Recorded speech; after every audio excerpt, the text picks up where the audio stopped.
want to say good morning and good afternoon, good evening, wherever you are, if you're watching this as a recording. Welcome to Unity's South Central Region's Business Mastermind. This is a class that takes place once a month with a follow-up Q&A. So we spend about an hour together the first week of the month, and then in the middle of the month, we have a Q&A that does not get recorded, that is a private conversation, an opportunity for us to talk about more specifics about the kinds of things that we're facing in our communities, to get advice from one another, to brainstorm problems, and to share innovative ideas as well. So we invite you always to come in and join us in the middle of the month. But for today, in our first week of every month, we offer a very focused topic of discussion and a presentation. Today, we're talking about leadership during changing times, which is, I don't think there's any question for anybody that we are in changing times. The world is changing, whether you like it or whether you don't. It's changing in a lot of different ways. A lot of what we're seeing in the area of change is happening to our systems and our structures. Things are happening technologically that are really causing concern for people in the future. And all of that results in shifts in the way that we do things, and shifts in consciousness, shifts in awareness, shifts in fear, grief, confrontation. So I don't know how it is at your churches. I know I can tell you that the churches that I'm working with have expressed that there's a quicker response if something doesn't go right, and it's not always a kind and compassionate response.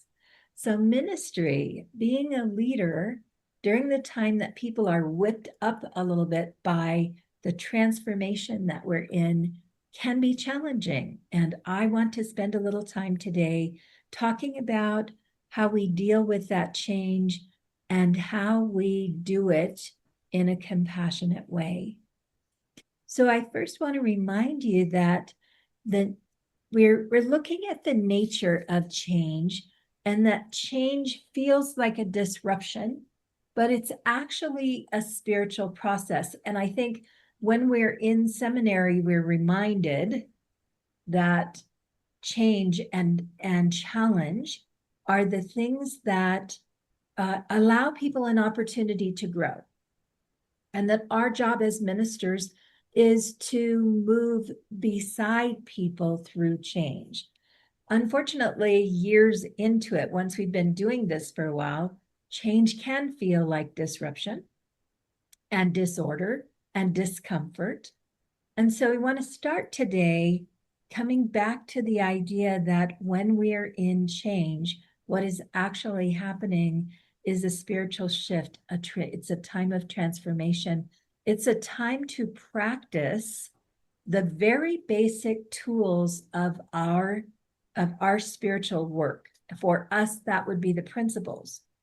So when we are in the middle of great shift, and when people are short-tempered and uncomfortable in their own skin, coming back to the very first principle, to the idea that God, all that is, source, however we reference it, is inherently good, and that everything exists within the divine, not outside and separate.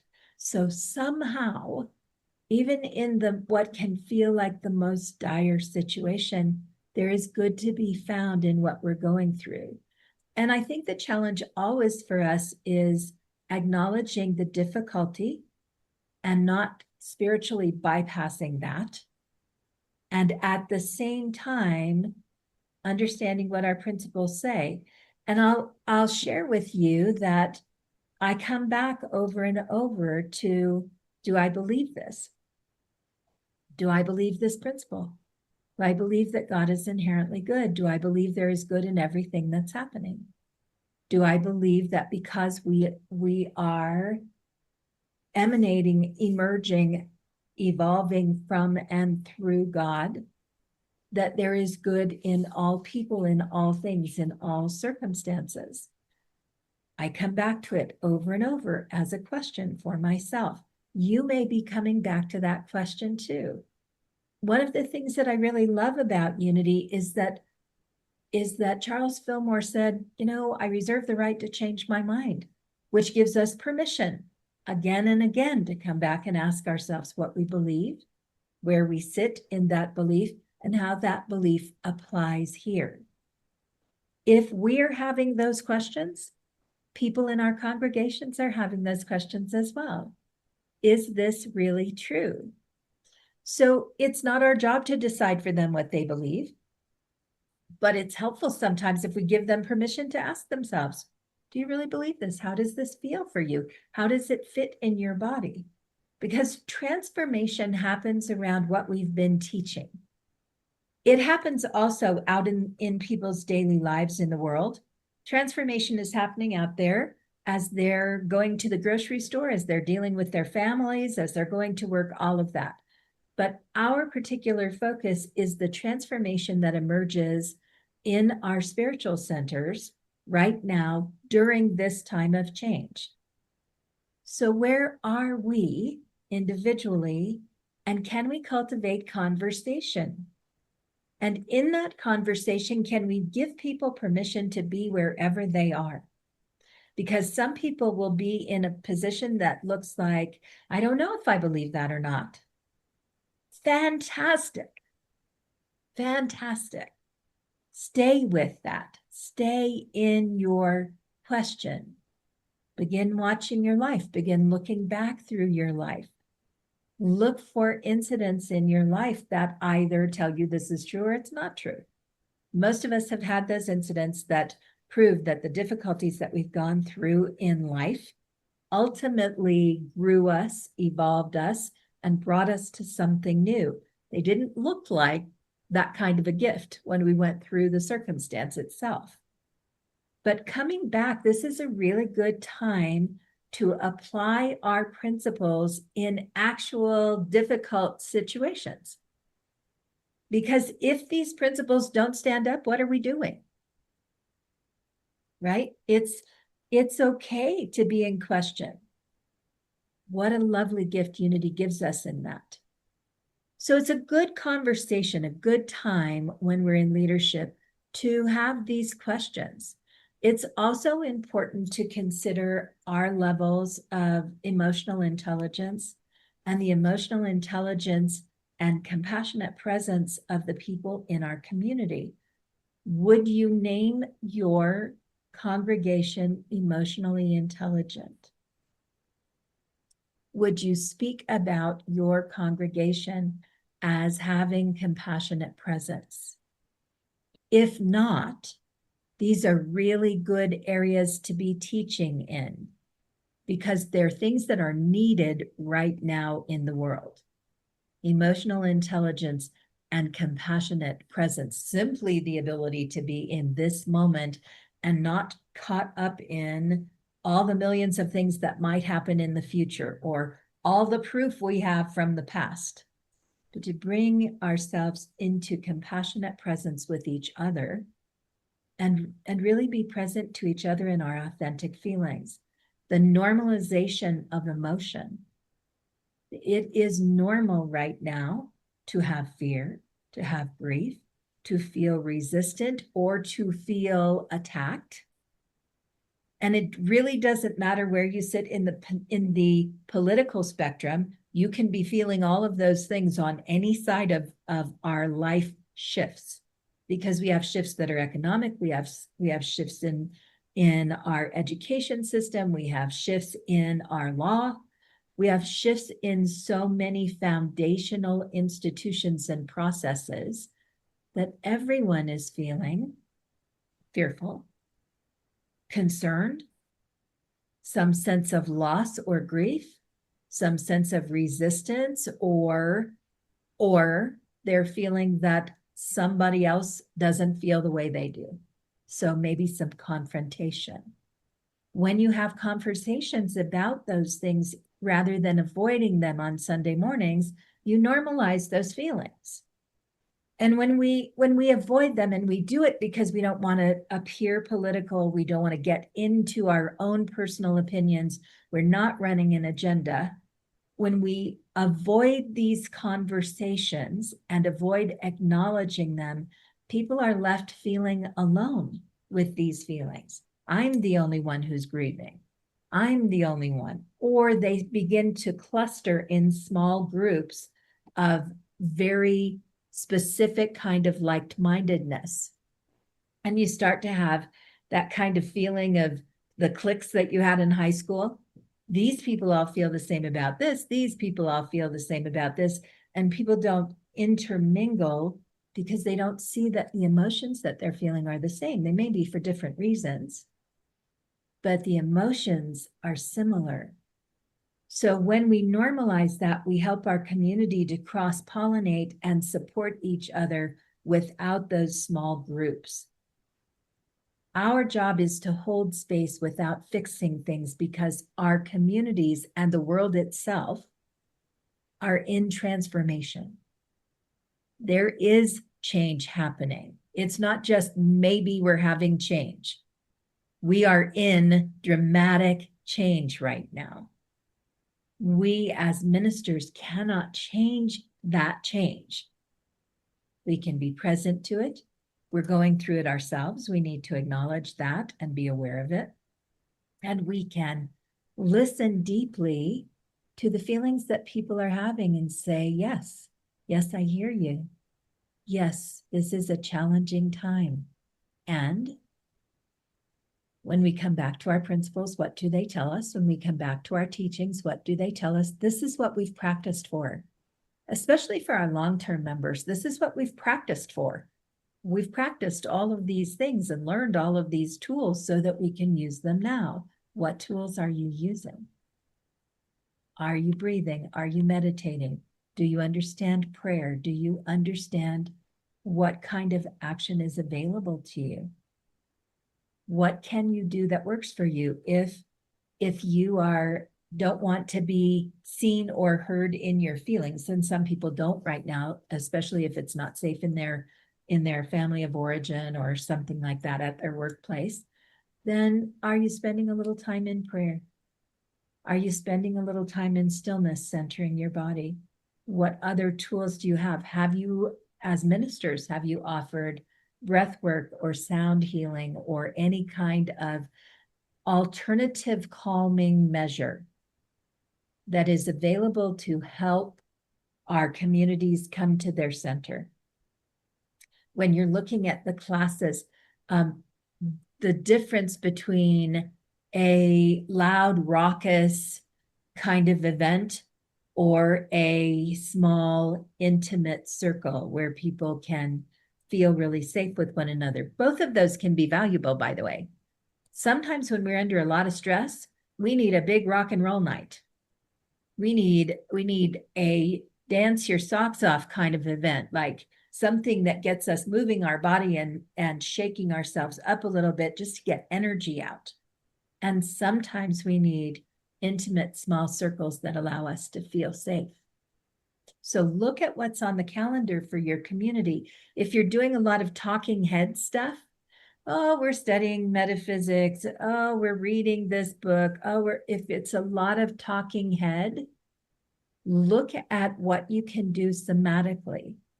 And depending upon the age groups and the kinds of activities and the areas that you're in, something as simple as a walk together can be really valuable. I did a ceremony here about a month ago, and we just decided to close it out on the lawn. We did our work inside, and then we walked outside and made a circle outside before we did our closing prayer and the peace song. That's all we went out for. But it was a beautiful sunny day, and I said to them, it's so beautiful. We've got a guitar player. Let's go sing the peace song outside in the backyard. And I heard nothing but raves from everyone. It was so nice to be outside together. It was so cool to be in the sun. And they stood around outside for a long time before they came back in to get food and fellowship. So look for things that you can do that feel a little bit different. sunshine and moving air is somatic. It feels different. It feels open and spacious. And we are looking for a sense in our body of openness and spaciousness, because the contraction is what we're feeling. Fear and grief and confrontation, resistance, those are contracting emotions. So we want to give opportunities for expanding. We also want to use our conversation when we're doing meditations in our service and with our communities. We want to use expansive, opening language, the kind of language that rolls your shoulders back and opens your chest and gives you deeper breath all the way down into the pelvic bowl, breath down deep enough that it expands your lungs. All of those things will help people. We underestimate the power of just breathing well. And as we breathe, it changes what we're feeling, and it allows us to come to more comfort somatically.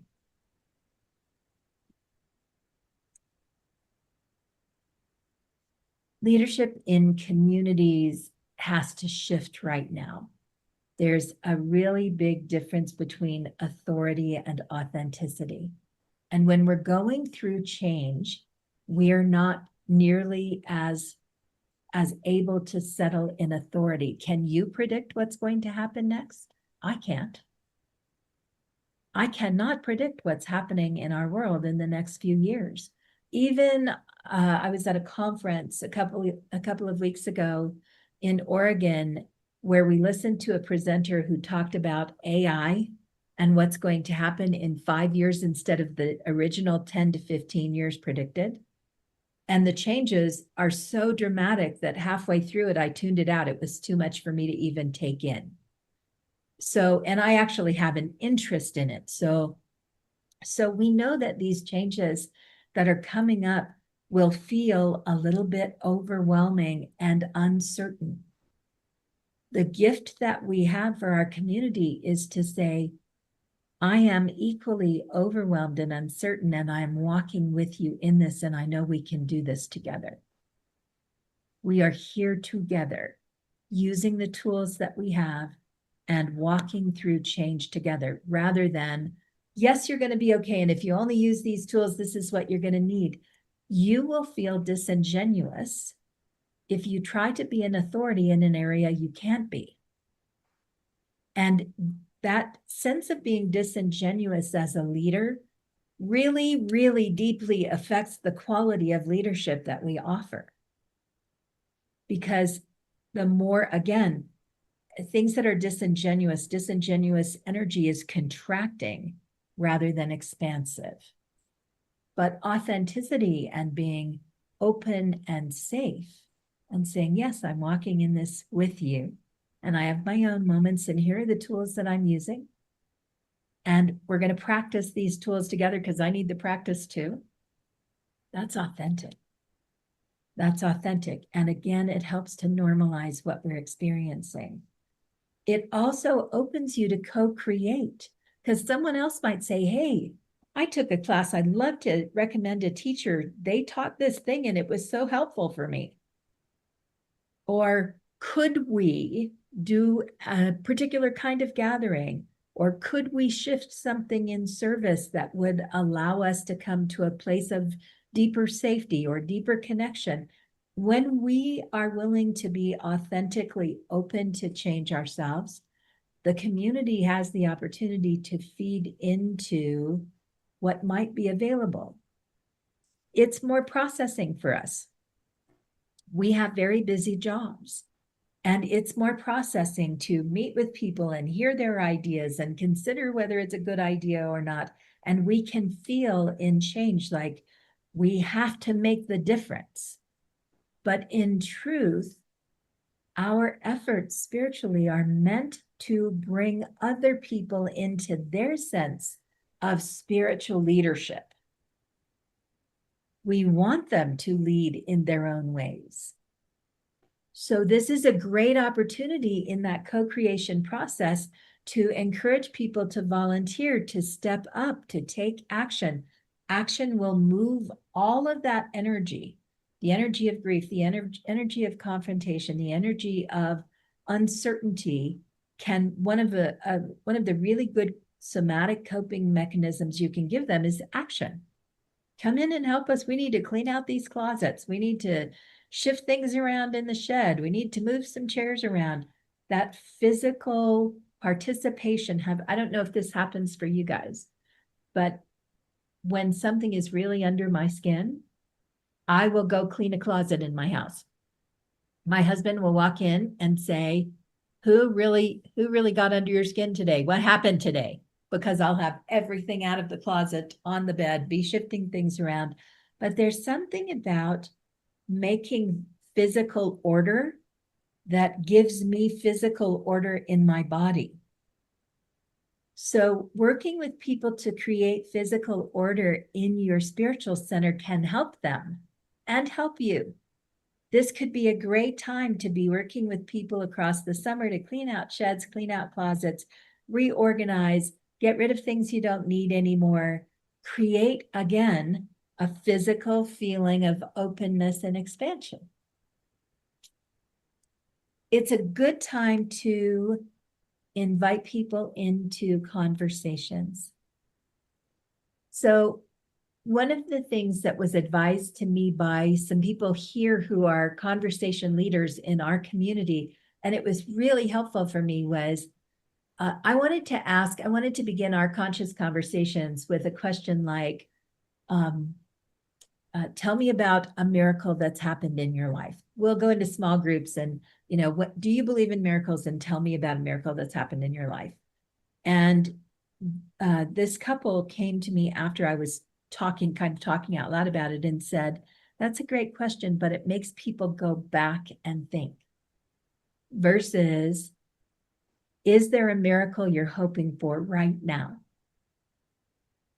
Which is a very be in the present moment question. And dramatically different in terms of what you get out of people right in that moment. Yes, there's a miracle. I want healing for my mom. Yes, there's a miracle. I'm hoping that we see a big shift in education. Yes, there's a miracle. I want to go on a trip. Whatever it is, it brings us into right now with one another. And that's a powerful way to have conversation. We have to lead with humility, and that humility that says, I don't really know the answer to how this is all going to turn out. Because the truth is, folks, we don't know if it's going to get better first or worse first. We can be pretty confident it will sort itself out, but we don't know if it's going to get better or worse. And what we don't want to do is assume that we know that and tell people we know that, because it can be a manipulation of our power with them to tell them we know something we don't know. So the humility to say, I'm not sure what's happening. I'm living through the principles right now, and I'm using all the tools that I have, and I'm here to help you use the principles and the tools that Unity offers. There's a humbleness in that. Curiosity, I'm curious. I'm curious about how things affect our communities. I'm curious how people feel. I'm curious what you would like from me right now. Curiosity is a really valuable state of being when people, you know how a situation walks in the door? Like you got to work that morning and everything was good, and then a situation walked through the front door and now you're in something entirely different than you expected. Be curious about the situation. What is it offering you? Is it contractive or expansive? If it feels contracting, can you breathe it into expansion? Valuable to think that way. And inclusion during a time when we're feeling polarized, and more than just polarized is the easy part.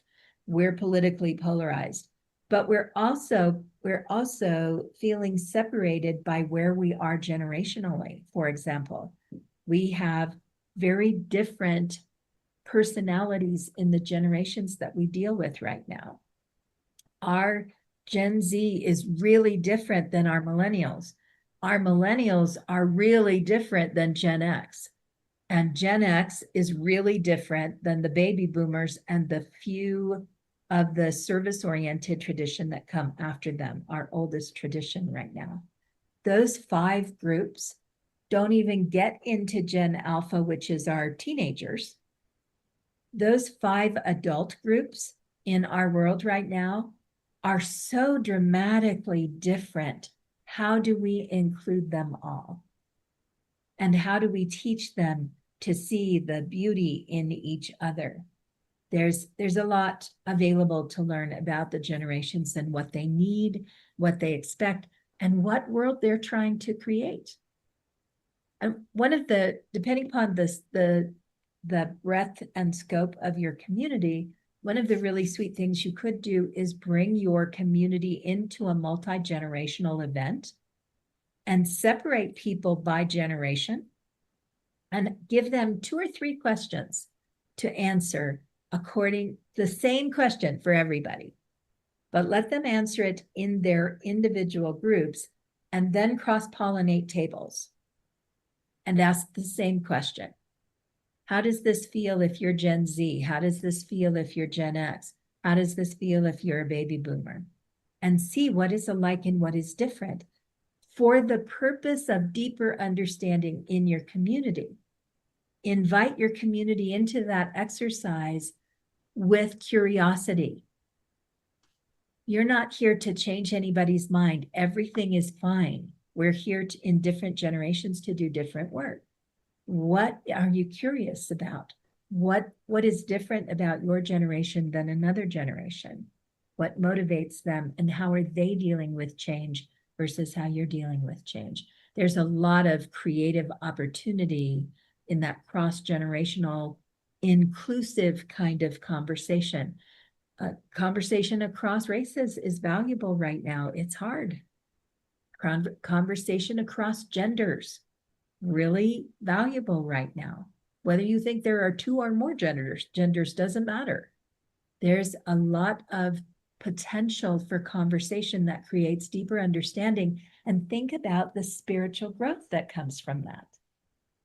What happens when we actually try to have conversations out of curiosity and inclusion? It's a very, very different situation. Compassionate communication during change is framed with empathy and clarity. So teaching that before you have conversations can be really valuable. We're not falling apart, we're transforming. So yes, I'm going to acknowledge we're in change, but there's a difference between destruction and discerning. Look for words that allow a refrain in the direction of the energy. Destruction is contractive, discerning opens you up. So look for those. Look for sacred stories that you can tell. There are lots of them. We have lots of resources for the kinds of stories that will help us to move through this time, and keep yourself hopeful. If you can't be hopeful with your community, if you hit a time that you can't be hopeful, it's time to search out help for yourself. Because your community is coming to you for hope and faith and love and forgiveness and presence. And when we are unable, and I say when because every single one of us has a time we are unable to give that. When we are unable, it's a clue for us to go find a peer, a partner, someone with more experience than us, but to get some help for ourselves. Tending to your own soul, right? How are you positioning the change? What is resilience? What is resilient in you and what is not? Can you have compassion for yourself as a spiritual leader, as a minister, right now, leading in this time in the world? Wow, can that be hard? To do this job right now is challenging, and some days it's just hard. Can you be self-loving, self-kind, self-compassionate? Practice some boundaries. There may be some boundaries that you need to strengthen. Working more hours than your body wants to work. That could be a boundary you need to strengthen right now. Without appropriate rest, it will be hard to hold the frequency of hope and faith and positivity. So you have to get enough rest. Time to get a massage. If your body is all tied up in knots, you're going to need time. Time comes from putting boundaries in place. Time also comes from your ability to say to your board, I can get that done, but I cannot get it done quickly.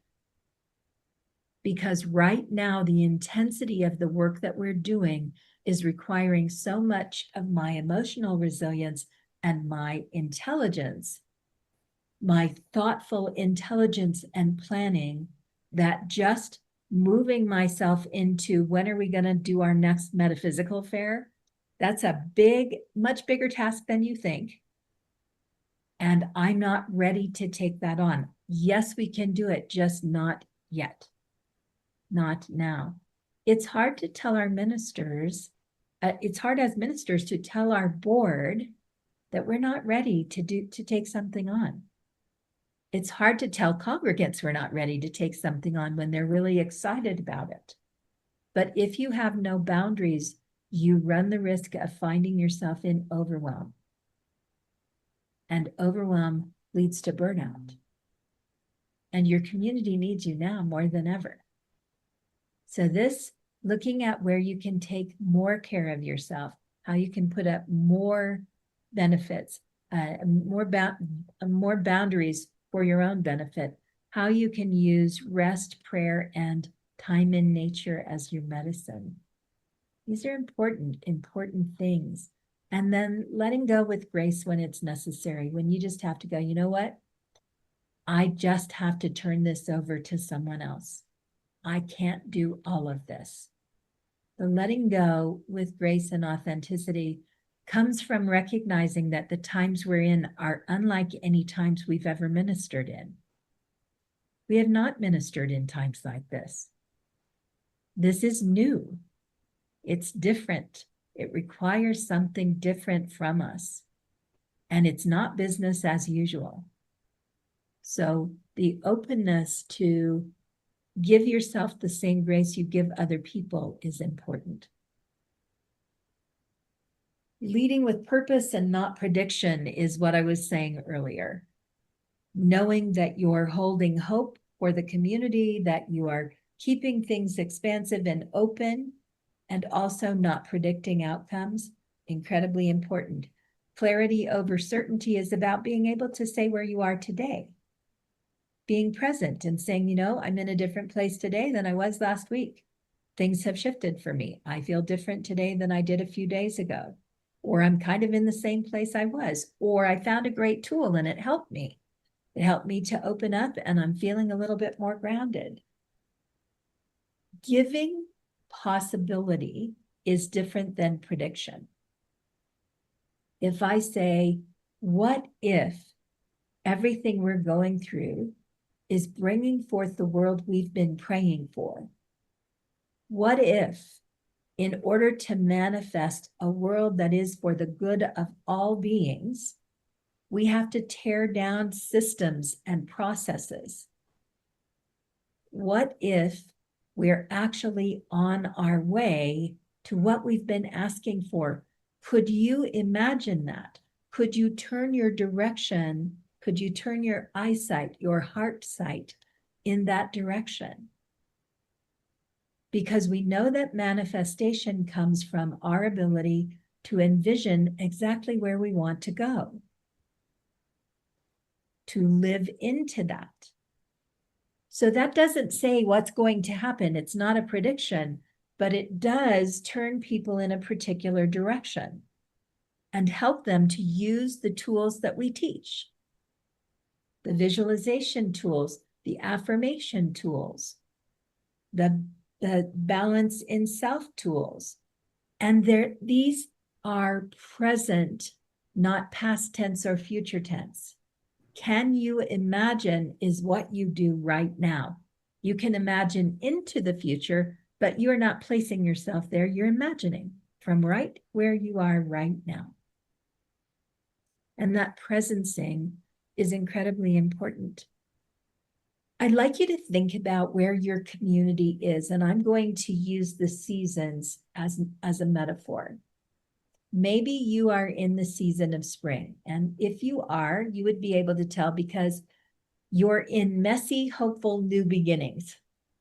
Something new has started. I'm thinking of you, Apollonia, because you have sold your building. You guys are meeting in a coffee shop. It's not always great. It's kind of a messy, shifting sands kind of a time. So you might think of yourself as being in the spring of something new. During that time, you're going to be curious. You're going to be planting spiritual seeds for your future because it's your springtime. Something is growing. You're going to need openness and care and nurturing and safe space for something new to emerge, for you to discover something new. Some of you will be in summer, and in summer there's action and there's growth and there's resistance, that all of the interaction. So resistance is weed pulling. Not that, this, not that, this, not that plant. I want this one to grow. I'm resisting this plant that wants to overtake and cultivating something really clear. We now have an idea of what we're growing, what we want to grow, what actions are necessary for that growth, and what we need to remove to make that happen. This requires showing up with honesty. Why are we removing this thing? Because our goal is that. And this thing gets in the way. So we have to remove it and keep moving towards our objectives. Really good time to visit if your community is in the season of summer in its existence. It's a really good time to look at your vision, mission, and core values. And not so much in the question of should we change them, but in the question of are we living into these? Where are we failing to live into these? What do we need to do to grow them more and grow our awareness of them? We tend the visible transformation during this time. So we're tending the fruit. That is, we tend the flower, which becomes the fruit, which then ripens, which then is harvested. So we're tending the process of something new that is growing if our community is in its summer. And these seasons, every community has all of these seasons. If you are in the season of autumn in your community, you're in the season of letting go. You've been doing things a long time in a certain way, and you're letting go of those things, and you're shifting, you're integrating lessons. Might be a time that you're letting go of your building, or you've got a staff change going on, or you're shifting a structure. You're shifting the way you do things. It might be a time of just purely cleaning out. But there is a discerning that's going on about whether or not you need to be who you've always been and what you could be next.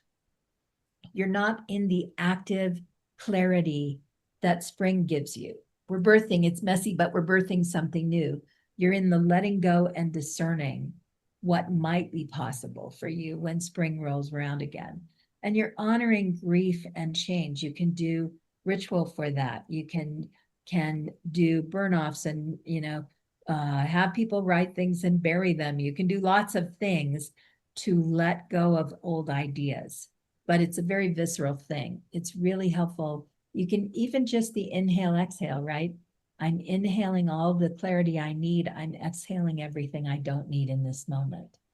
That is a ritual process for that is particularly suited to the kind of work that you do in the autumn of your spiritual community. Or you might be in the winter of your work or your spiritual community. This is a time, especially I'm thinking of you, Robert, where you've stepped out and you're resting and you're in silence and you're in that really deep soul listening about what has happened for you, the gifts that you gained in your leadership, the gifts that are coming, what is ahead of you, and you're creating space. So winter is a hard season for spiritual communities. It's a very valuable season for unity leaders. It's a very still, quiet season for spiritual communities, and that stillness does not necessarily grow communities. So if your community is in winter, in rest and silence, you want to notice that and you want to get them to the next season relatively quickly, because it starts to can feel boring to some people who are ready for something more active. But you can have groups for people who are really looking for the stillness. You can do meditation work and a stillness or a quiet retreat. There are ways, if you have people in your community that seem to have recently retired, have recently stepped out of something, it's a really good time to have smaller groups working on meditative practices that let them come back to self-love, self-appreciation, integration of where they've been. And if you are a minister walking that time or walking toward that time, the winter that is rest, recovery, integration, processing, gratitude, all of that, listening for the whispers of what is next in your life and trusting the divine timing. All of that is valuable. And it's a season that we all as ministers have. Even if we don't retire, we need seasons of winter. All of life needs winter. Winter is what allows us to stop and replenish enough to go into the messiness of spring and allow something to grow. You may be feeling like you're in winter because you're feeling the weight of change in your community. You may feel like all I want is to be quiet and rest and just try and integrate everything that's going on. And your community may be in messy, busy spring while you're trying to winter. Those are real circumstances. So you have to look for when you can create a wintering for yourself. Can you take a 4-day weekend? Can you get some time away? Because wintering and guiding spring do not happen at the same time very well. So if you know that you need a little wintering, maybe you need 4 days of silence. I go to a silent retreat with 50 other people, usually every year or two. And somebody cooks meals, and there's silent meditation available, and there's yoga in the morning if you want to take it, but nobody's talking. I don't have to think about what I'm going to eat. I'm on 150 pristine acres of natural beauty, natural mountain beauty. And I can sit with a group and meditate and hear a little bit of Dharmic lesson if I want, because the teacher will give a short Dharma talk, and continue in my silence. And 4 days of that, I feel like I have dropped into my body again in a way that it seems impossible you could do in 4 days. But 4 days of silence is enough to reset the nervous system, because the nervous system is constantly reacting to noise and stimulation. So a long weekend away at a silent retreat or in silence yourself, go get yourself a beautiful Airbnb in a lovely place, prepackage your food and rest. And then you can come back and you can help your community usher in the spring of whatever is happening. We live these seasons, folks. Your community might be in fall while you're trying to grow something new. Really important to look at what your personal season is and what the season of your community is, and see how you can work those together. Because just because your community is in a particular place doesn't mean that your life is in the same place. It may not be. So I want to leave you with a couple of affirmations and an invitation. The affirmations are, I lead with courage, compassion, and clarity. Very simple. I lead with courage, compassion, and clarity. It's where we are. It's what we have to offer our people: courage, compassion, and clarity. I hold space for transformation in myself and others. I'm holding space for transformation for me first, because there's no way I can help others go through a transformative time if I have no experience in my own transformation. And in this kind of changing world where everybody and everything is transforming, we have to think about what's going on for us. We are transforming. So I offer those to you to put on a mirror, put them somewhere in your office, put them on a Post-it note and stick it on a bulletin board over your desk. But come back to these affirmations frequently when you're feeling uncertain, when you're feeling overwhelmed, when you need to remind yourself of what it is that you're doing. You are fully capable of doing this, of leading and guiding right now. It's why you are where you are. And it will not feel necessarily easy, but it can be steady. Those affirmations can help you to be steady. So the invitation that I have for you is that in addition to the Business Mastermind, starting in July, I will be offering a 6-month series called Steady in the Storm. And that is offered through the region. It's offered at no charge to you as usual. We invite you to be generous in your donations to the region, because they make these things happen through the donations that you make. So this is one of the ways that your donations come back to you in a very tangible, real way, through the Business Mastermind, through the DEIJB class that Jackie leads, through the Steady in the Storm program. What we did today is the very top level, the very simple start of a 6-month program designed to build ministerial resilience, to really talk about how we expand our own emotional resilience, how we go into emotional intelligence, how we move through this time, what exercises we can do for ourselves, for our community, with our community, and actually to do those things together. So this program will be offered online. I don't know what the day of the week is, but Anne, I hear that we would be really good if it wasn't on Wednesday. So I'm thinking it will be on a Tuesday, but I need to make sure that the region can accommodate my use of their Zoom room and all of that, that we won't be competing against anything else that the region is doing, and that we don't interfere with their natural cycle of board meetings and whatever else is up for them. But we're going to kick this off in July. If you're going to conference, I will have information about this and the full curriculum so you can take a look at it, available at the conference. If you're not at conference but you'd like that information, just shoot me an email. And you can do that right through the Unity website, through the Unity South Central Region website at Ariana at unitysouthcentral.org/business mastermind. And you can send me a note and I'll make sure that I get this information out to you. I'm pretty sure the region will be promoting it anyway, but we're going to start in July. If you know other ministers who you feel would benefit, if you're hearing, because we all hear from them, don't we? We all hear from people who are in the struggle of right now.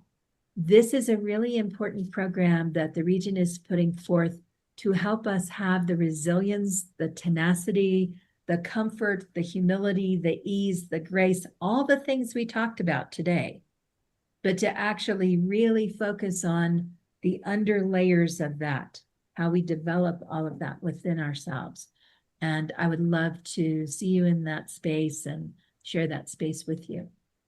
So I'll get you more information as we go along, and we'll go from there. Ariana, can I just ask a question? Sure. So the discussion that follows up this, is that during convention week? Oh, that's a really good question. Let's look at the calendar and Because see. it looks like the third Wednesday would be convention. Yeah, that's actually true. Let me talk with the region. I may move that back by a week if it doesn't interfere with anybody, just so that we can do it after convention. So I'll check with that. I'll check and get back to all of you about that and let you know. We'll send out a note to everyone about that convention conflict. Make myself a note so I don't forget. Thank you so much, Anne, for pointing that out. And when we come back into that space, remember that we can talk about what happened here, and we can also talk about anything else that is on your plate. That's really your time to come in and go, hey guys, I got a situation. What do you think about this? Or I have a great idea. Or I was wondering if any of you have ever thought about that center space is really much more traditional masterminding, where we bring the wisdom of our group together. Okay? Any questions about today? Well, I want to say to you that I am deeply, deeply blessed to have this time with you, and that I have such massive respect and appreciation for who you are in the world, for the importance of the people that we serve, for the value of the way we serve, for who you are in service in the world. And you know, I think sometimes we have a way of thinking that, well, if I'm doing everything I need to do, there need to be 150 people in the room. But sometimes there are 5. Sometimes there are 2. Sometimes there are 20. Sometimes there are 150. For me, I like to think that whoever is in the room with me is whoever God put in the room with me, which means those are my people right then in that moment. So no matter what size your community is, or even if you are in a time of rest and personal reflection, you are, the frequency that you hold, the energy of who you are, is a blessing in the world. And I am so honored and privileged to be able to support you in your good work. So I send you lots of work, and I'm not sending you any work. I send you lots of love in all that you do right now. And I look forward. How many of you are going to conference? Okay, well, Anne, Brenda and I are riding together, so we'll see you there. And for the other 2 of you, we love you, and we'll see you soon. Have a great day. Thank you. Bye-bye, everyone. Bye.